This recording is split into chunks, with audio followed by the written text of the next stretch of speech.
behind the scenes edition. These will be a series of interviews with arena players. So I am now working as marketing for the arena players for this 71st season. So definitely get down to arena players. You can go to their website, and all that'll be in the description of this for their first play of the season, which is Luther. You can see him over in the corner, looking all dapper Dan.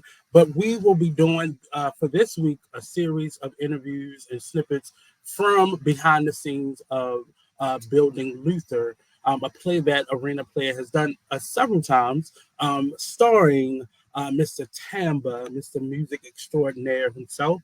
And he actually is our first interview. So I'm going to bring him on. And how are you, Mr. TAMBA? I'm fine, Nate. Thank you for asking. So just jumping right into it, can you tell us a little bit about who you are, your background, and where you're coming from as it pertains to getting to this play? Okay. My name is TAMBA Giles. I'm originally from Houston, Texas, born and raised. And I guess about 24 years ago, I moved to the Philadelphia area where I started teaching music. I've been in music education since 2001. Okay. Then I guess about 16 years ago, I moved to, while in Philadelphia, I was the music teacher. I was the music director for the Stellar Award-winning choir, the Wilmington Chester Mass Choir. I was an MD about 2004, I guess 2008. Then I moved to Maryland, started teaching there. I was also a music director. I've been a music director at a few churches. Last was probably the New Psalmist Baptist Church there. And while I was there, I had a choir member who asked me about auditioning for a play. And I said, "Oh, I don't have the type of time. I'm teaching music and got a family." So she kept badgering me about this, about auditioning for this play. And so I just went in and I said, "Okay, fine, I'll go in." Didn't think much of it. Figured I said I'd be an understudy for it. End up with the role of Luther. But some of that I think had been in the making for some time.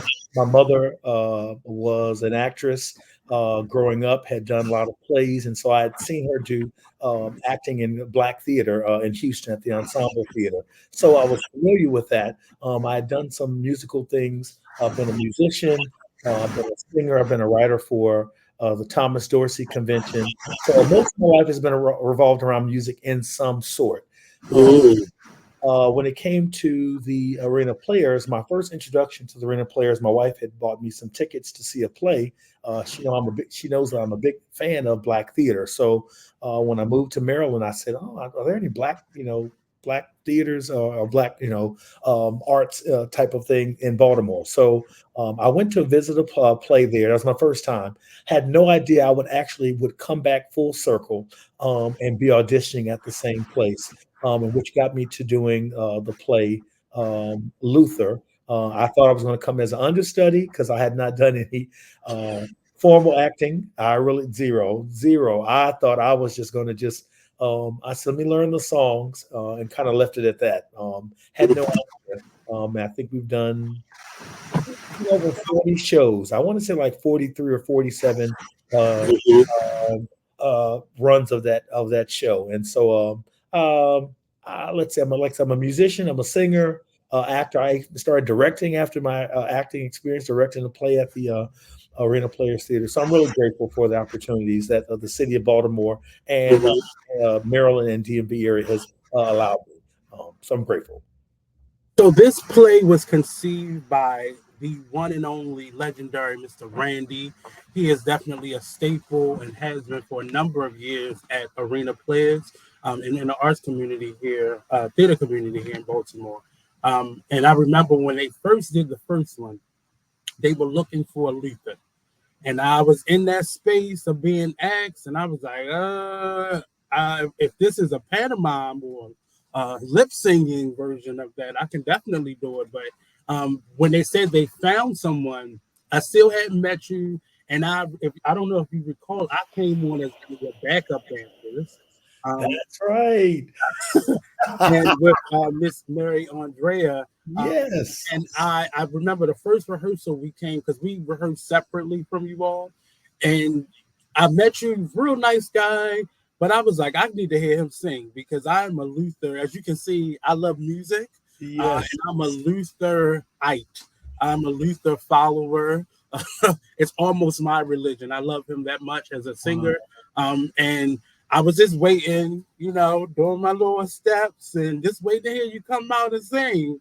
And when you cracked your voice, I was like, okay, this gonna be a good play because people are gonna be into it because we often see plays about people and a person sounds like them or have a great voice, but when you came on, you cracked it and you hit that first note, and I was a fan from that point on. And I think I've seen most of the runs of the show.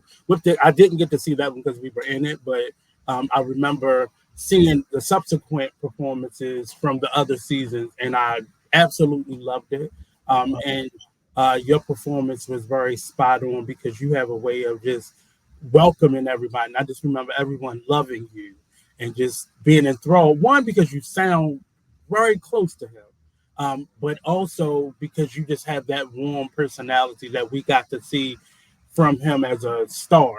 But you share that kind of charismatic personality as well. Are you still as nervous about doing this as you were in the beginning? I am. I'll often tell people the voice of Luther Vandross is often imitated but never duplicated. There is only one, and I've even had a few critics over the time who kind of say, "Oh, I'm like, hey, there is only one Luther Vandross, and that is You true." have that tone down, though. I don't know if you can hear it, and Oh I my goodness, know you I have a don't, great and ear, but I try to pay homage to him. One of the cool things was I actually had an opportunity to attend his memorial service. I was teaching in okay. Delaware, and one of my coworkers who was from New York said, "Oh, I'll get you there." And I'm like, "Okay." So we drove from Delaware to the funeral, and one of the highlights was. For me, although it was a sad occasion, as I'm in this line, there are tons of people. I mean, there's Hollywood's Denzel Washington, Patti LaBelle, all these actors. They're all in line, and we're all waiting to pay homage to Luther Vandross. And as I was approaching the casket, this gold casket, and a picture of his Dance with My Father Billboard Award, I believe it was a family member. I'm almost positive. She says, I didn't know any better. You kind of favor my uncle a little bit. And I laughed. I was like, oh, wow, this is that exciting. And all throughout my life, I've always had people who've actually said, you kind of remind me of, and they know nothing about me as a musician. They just said, you kind of have some mannerisms that remind me of Luther Vandross. I think the confirmation for me for this play was I was going to a 7-Eleven, and I'm literally walking in the store. And this lady says, baby, if I had known any better, baby, anybody told me you look like Luther Vandross? And I said, yeah. So I thought she was joking. I said, this lady she must know about the play. And I said, well, in fact, I'm actually doing a play about him. She says, you lied.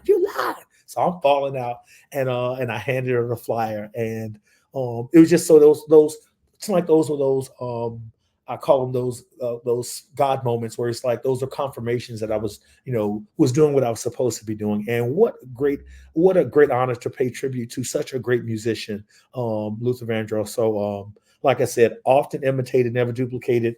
I cannot be him. But I will definitely try to transform myself. Normally, my prayers right before I go on stage, I'm like, Luther, I need you to come back, come through me, just embody me for about 2 hours on this stage, and you can go back into the heavens and enjoy your restful peace. But just for 2 hours while I'm doing this show, come back for a minute. So I think he has answered those prayers.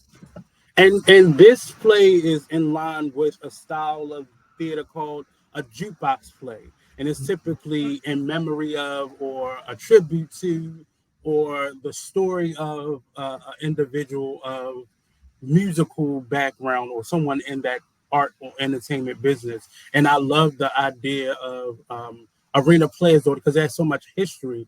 But Luther is one of those singers where you can you can't just get somebody to sing it.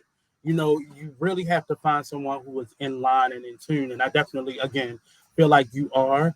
Are there any?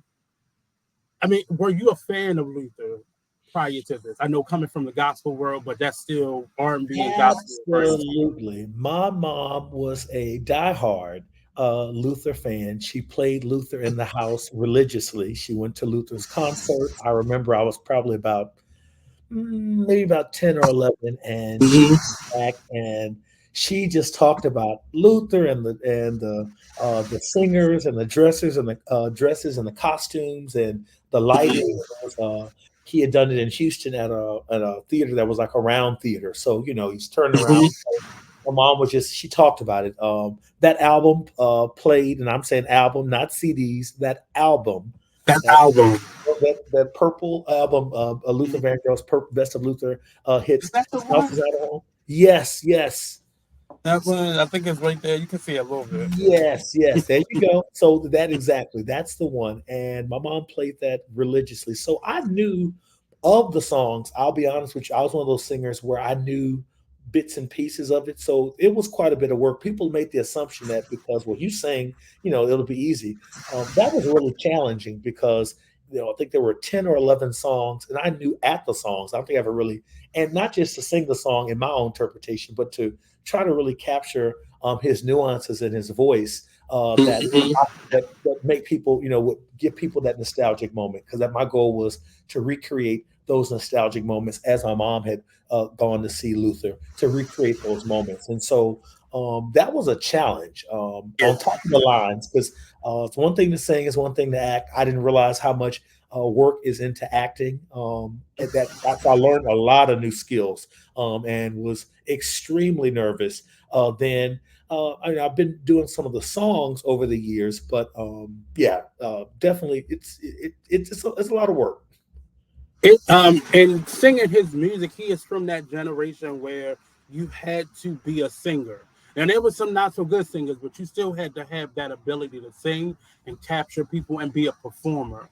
And many people speak about music today not being as thoughtful as it once was. Not Yes. to compare it, but it's not as thoughtful. Like you said, his technique was very complicated.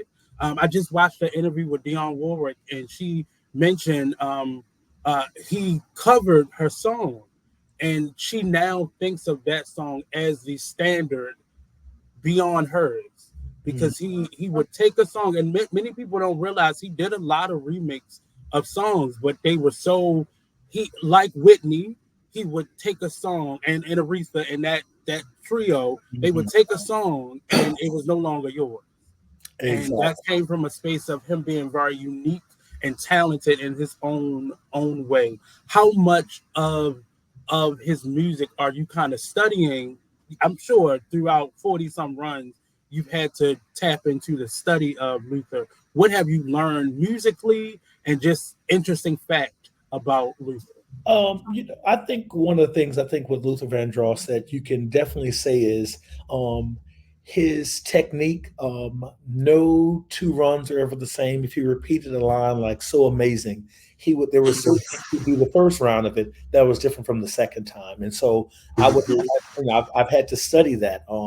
I know some of his. I know his nuances better, but even I love the fact when I go and find a recorded version, and then I go and find a live version I'm doing at a concert. Even those are never quite the same. Um, Mm-hmm. within the box, but I mean, he just tactfully knew how to tell a story. Where it Right. as a singer, you were kind of following him in this storyline. I mean, you cannot beat his interpretation, the background singers, and even just their technique and that tightness of harmonies. You could see where he spent his time as a background singer in his early career. That shows up Mm-hmm. because the singers. Mm-hmm. You think about Elisa Fisher and her ability to hit those tremendous high notes, amazing. So that's that type of style. Definitely, I've learned a lot. Continue to study his style, and even sometimes I was playing something in the car. It was a few songs that I didn't even know he had done. I kind of played like this. It was a Luther playlist and stuff. I was like, I don't know this song, and I Mm-hmm. heard it, and so but you could hear just his ability, just a one of a kind voice. Um, and it wasn't really in your face. It was just very subtle. That's the thing when I think of Luther Vandross. I think of the subtleties. It was the subtleties were the things that caught you off guard. You know, a house Yeah. is not a home, the who, you know, all those type of things. You know, just all of those were just those small nuances that would like make the song his. And you're right, Nate. None of his songs can be easily duplicated, and just whatever he did with the remake. Think Burt, House is Not a Home. Burt Bacharach originally wrote that song. Mm-hmm. Dionne Warwick now then adds her interpretation. Then Luther comes out of the box, and it's like and my favorite one is when he does it at the NAACP Image Awards. I think it was and he's do do do do do, and he says and just what he does with the songs keep it right, just all of those, anything he does with any of those songs, just his little nuances and the way he would still sing the story. Yeah. Cannot beat a Luther Vandross. No way. His tone, his phrasing, his pacing, it always was so theatrical. And I think that's like, if you looked at his band and his backup singers, and they were always, elaborately costumed, and it just all went like the story. It was always about the story. I love that story. Which one of his songs are the hardest for you to sing? Um, I probably would say A House is Not a Home. I think it's because, and all people say you do a great job with it. I really have to think when I do that song. I mean, like it's phrasing, it's coming in on the right beat. I think that's probably that one, and Superstar. I think Okay. those two, because he was a balladeer. So Luther didn't, Mhm. he sang some fast songs, but most of his songs were the ballads, and so Mhm. trying to catch what he does in between. I mean, think about Superstar. Superstar is like 7, almost 8 minutes long, and all the stuff he's doing through that entire song. It's like, God, I have to think, especially if I'm having to do that, like in the show. I think we've kind of cut some of it, excuse me, out. But the Superstar, like even when I've done it live, people and audiences know the phrasing of everything he does. Same thing with House Not a Home. I mean, Mhm. I particularly love when there are male audience members, because those are really the ones who give me I've gotten the most flack from. The ladies are like, Right. oh, woo." The guys, Right. they're like, now. They look at me like, Nick, can you pull it off? And one man Right. told me I could see Because it. that was his style of singing, was a style of singing. And Yes. it wasn't until I talked to my stepdad, who was a singer, and he would listen to Luther. He was like, I used to listen to that Luther song because it came out of kind of like that quartet type of sound, and it really was a style of singing that he then burst the doors open to it and turned it on his head. But one of my favorite songs from him, and many people don't even remember it really, but his duet with Gregory Hines. Oh my Um, God. and he had a way of like bringing it felt like he brought the best out of singers. I didn't even know Gregory Hines was a singer, and I found myself listening to that song so much because the two of them together were just balanced, well balanced. And people ask me for that song, and I say no. That's probably the reason why, because it's like you won't see Right. it. Won't see it Maybe on if you television. found, and I'm getting my chops together, maybe we could do a duet one day. I love it. I'm, I love I'm it. trying. I'm trying to find me another good vocal teacher. But I am in a space with this play now, working with it in this capacity, wanting to bring out all of the nuance. This play, if you have not, to the people that are watching this, if you have never seen it, it kind of sheds light to the end of Luther's life. And there was so much speculation around him as an artist in general, but by the end of his life, it was very tragic, as many artists are, about the uh, circumstances surrounding his illness and such. What was hard about telling this story in terms of being a fan telling this story? Um, what I think Mr. Randy did an excellent job is that he did not vilify in this play Luther Vandross, and didn't Hmm. really harbor in.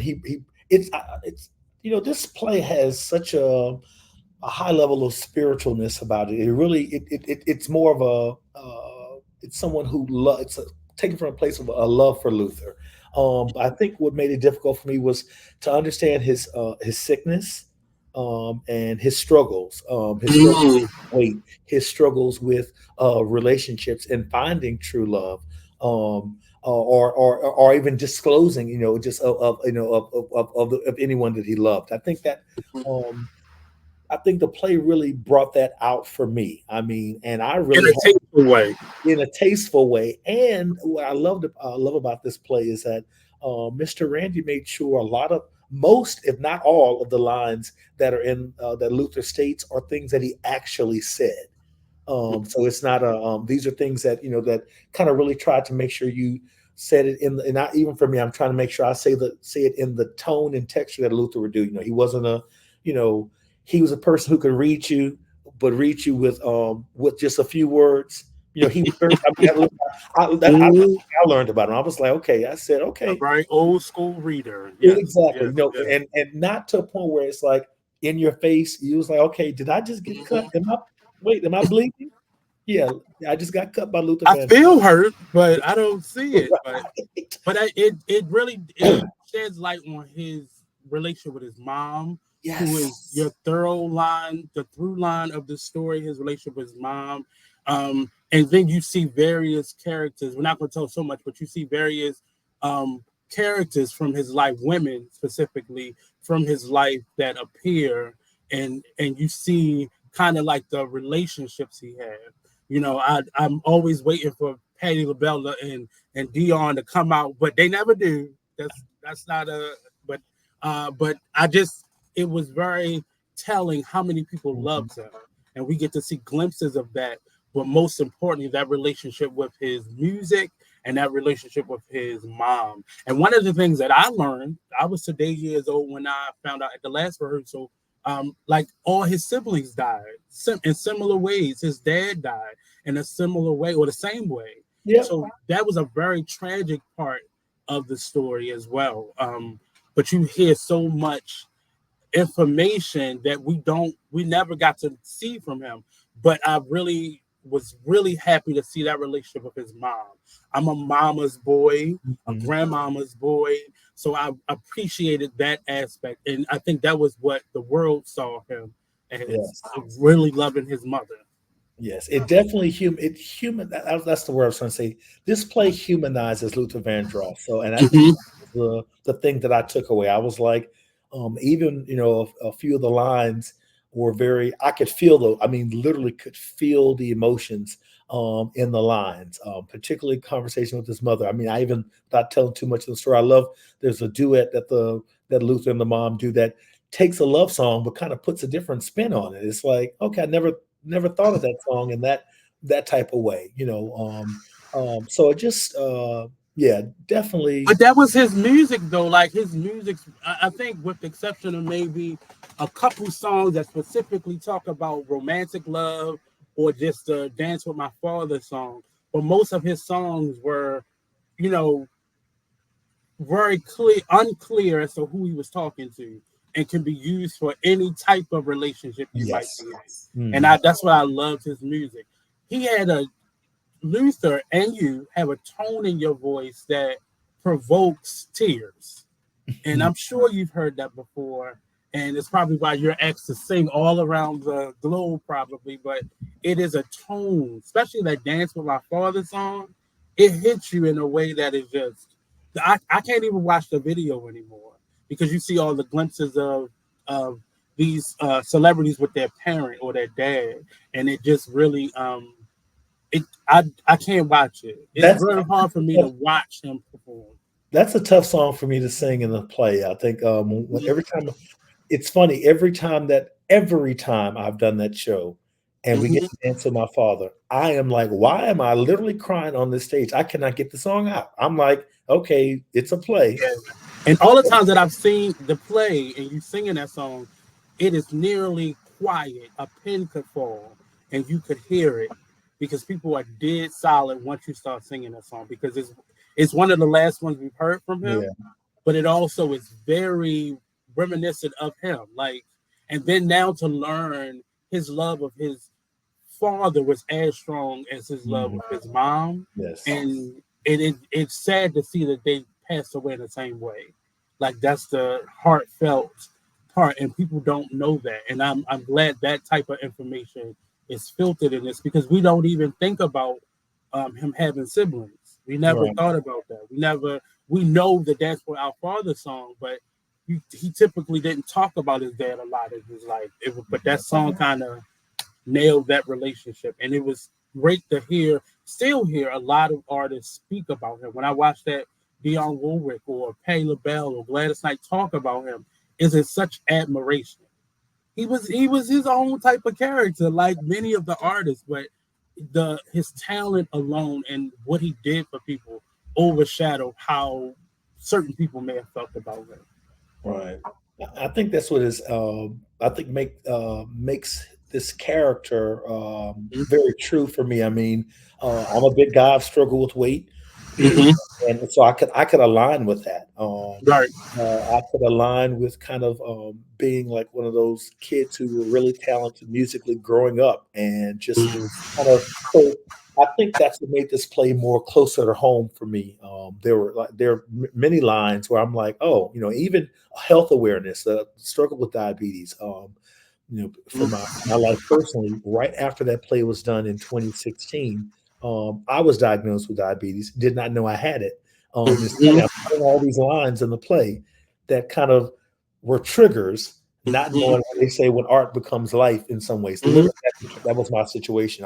That play was done in the summer. The next month after that play had been done, I was diagnosed with diabetes. And so in 2017 and 2018, when we did the shows again, so many things became much more, I was more aware of things. And it really made me kind of say, okay, Luther was one of the greats and his health, changed. So it made me more aware about taking care of my own personal health.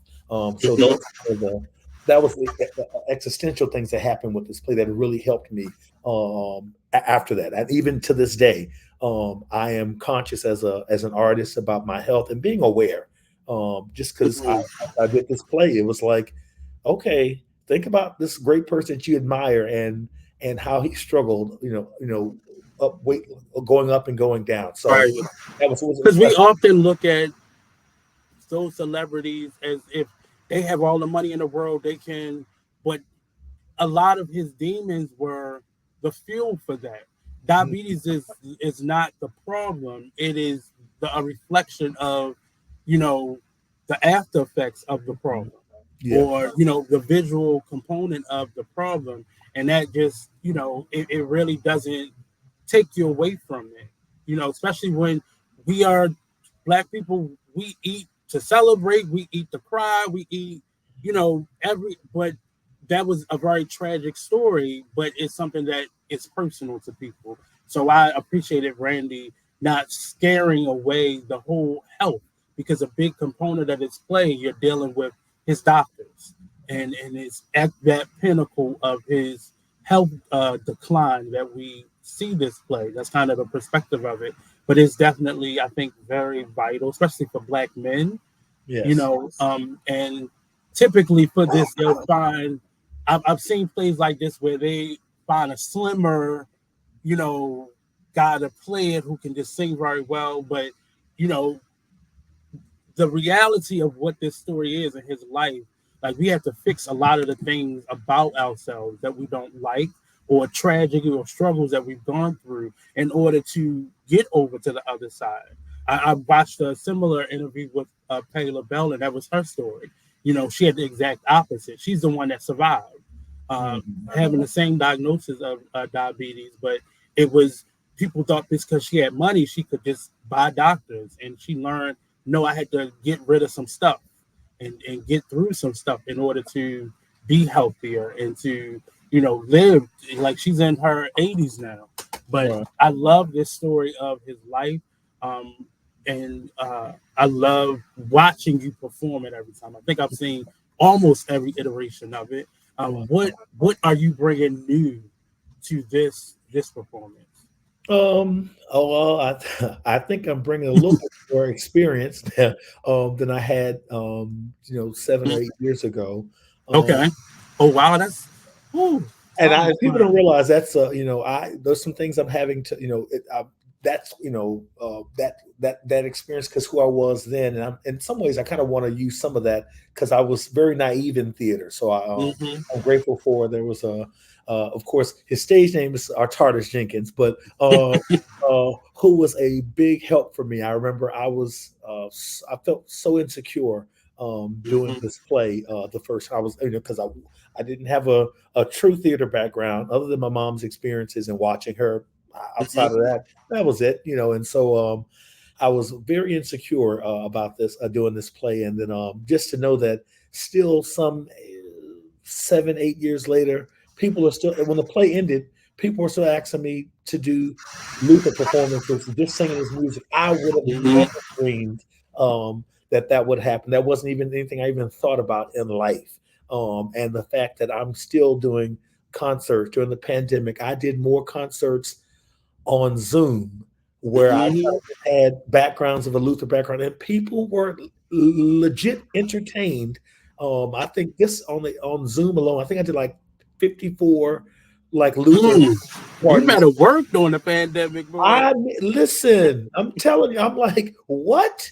I'm like, I'm Mm-hmm. putting on this sequence jacket and shimmying in front of a camera, and I could not believe it. And then when theaters, when stages are open again, that people Mm-hmm. still ask. I've done more bar mitzvahs and uh, bar mitzvahs and 80th birthday parties and 74th Mm-hmm. parties and that. So I'm thinking I'm definitely bringing a little bit more experiences in.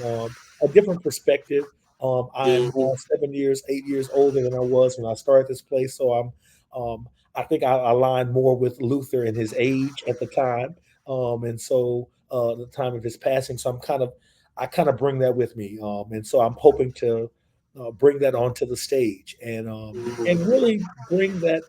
I want people to that he's humanized because I've seen enough of Luther being vilified a lot. I mean, my goal is to bring the human side. This is a real person with real experiences who told his story, and sometimes you get glimpses of it in the nuances of his notes and Mm-hmm. how he sang. So I have a couple more questions, and I'm gonna sure. get you out there because I know you gotta go sing soon. But um, what's one line that stuck out to you in this play that kind Uh, of either it may have changed or what's that one line that sticks out to you?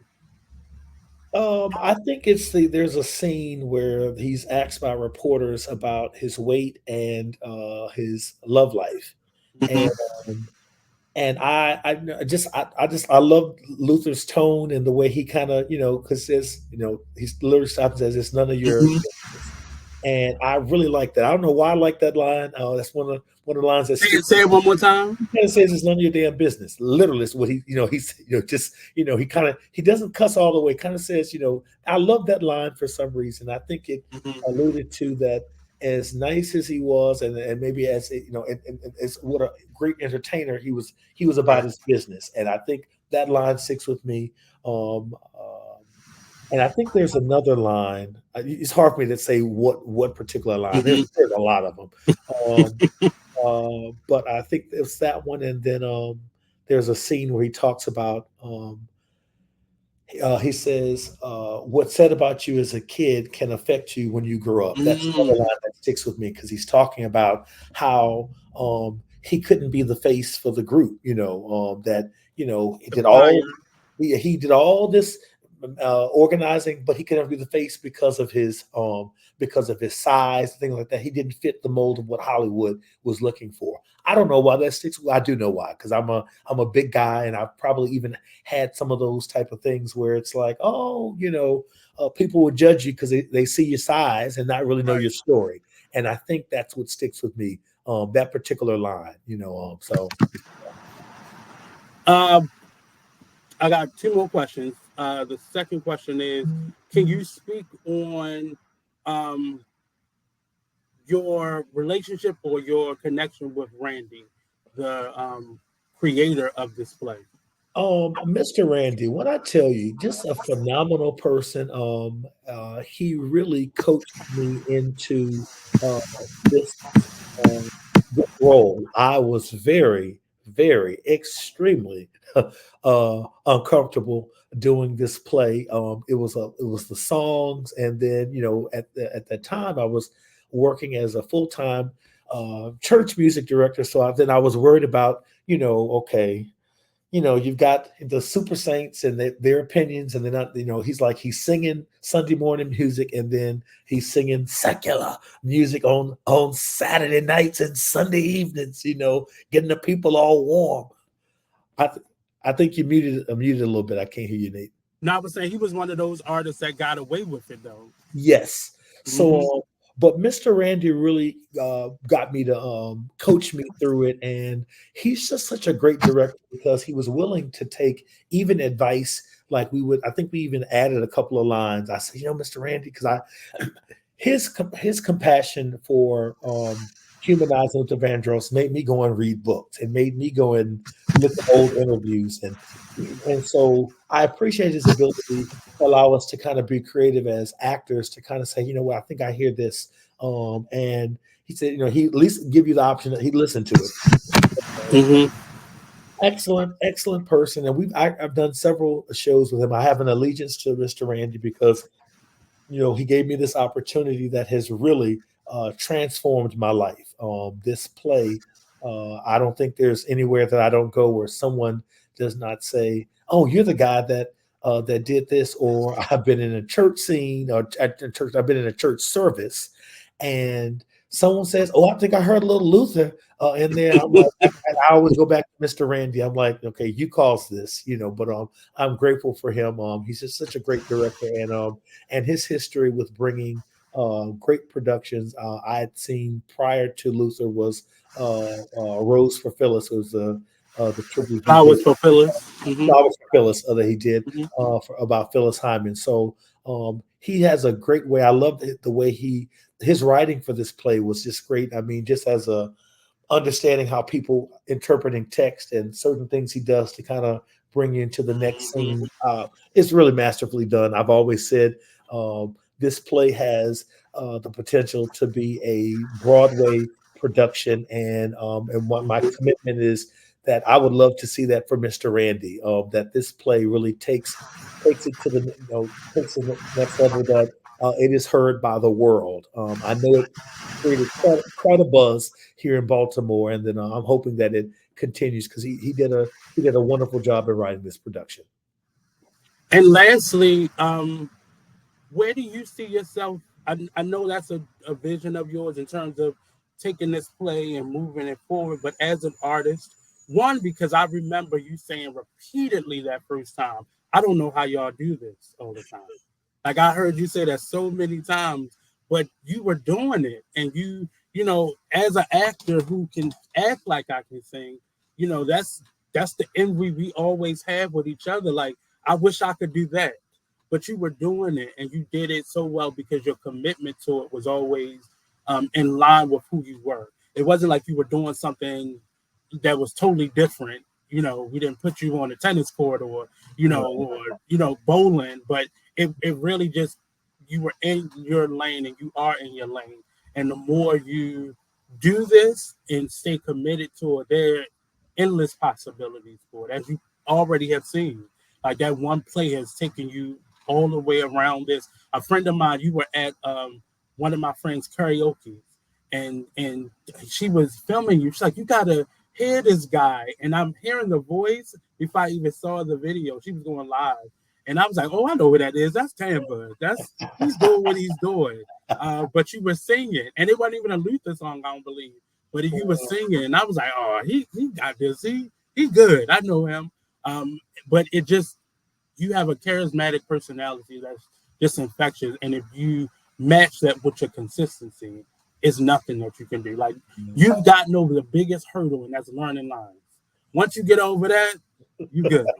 That's still my hurdle, learning lines. But but I appreciate you staying committed, especially committed to the arena players.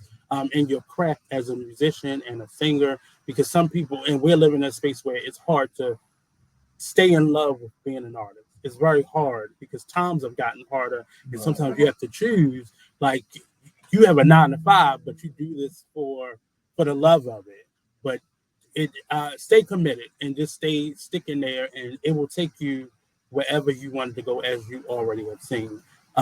But as we close out, my last question to you: can you give us a taste of something Luther-esque? You know you wasn't leaving here Oh without a my little goodness. taste. All right, let's see what we got. Let's see. Got to tell you how you thrill me. I'm happy as I can be. You have come and it's changed my whole world. Bye bye, sadness. Hello, mellow. What a wonderful day. It's so amazing to be loved. I'd follow you to the moon and the sky above. You better, Ron. You better. Um, so this play opens up not next week, but the following week, and it will Yes. run. Can you give us the dates? The dates are starting on September 20th. It's going to be a Friday, Saturday, and Sunday. Then the subsequent weekends will be all Saturday and Sunday shows. So I believe the next weekend is the 28th and 29th. Two shows on Saturday, Sunday show at 3, I believe. Uh, Yes. and then the subsequent week will be the October 5th and 6th. And that's two Saturday shows, I think a 3 o'clock show and an 8 o'clock show, and then another 3 o'clock show on that Sunday. So listen, come out, tell a friend, tell people. I wholeheartedly believe in the arena players and what they do and for the community. So listen, looking for you to come out, pack the shows out, have a good time, invite a friend. We'll have a good time. Bad boy having a party. Bring a busload with you. So Right. thank you. You'll be hearing from all the other characters in this maze of amazement. So definitely check it out. Thank you so much, Tamba, Thank and you. go and break a leg. Right. You got two more productions going on today. All right. Thank you so much for today's Mhm. opportunity. Thank you, Nate. See you later. So that was our first interview for the Luther production that is premiering for the 71st season of Arena Players. Come on out, share with a friend. If you've seen it already, come on out and see what's new, what's fresh, and come support the Arena Players, the oldest continuously operating theater in these United States. I'm so happy to have been here, and look out for our subsequent interviews. Have a nice day.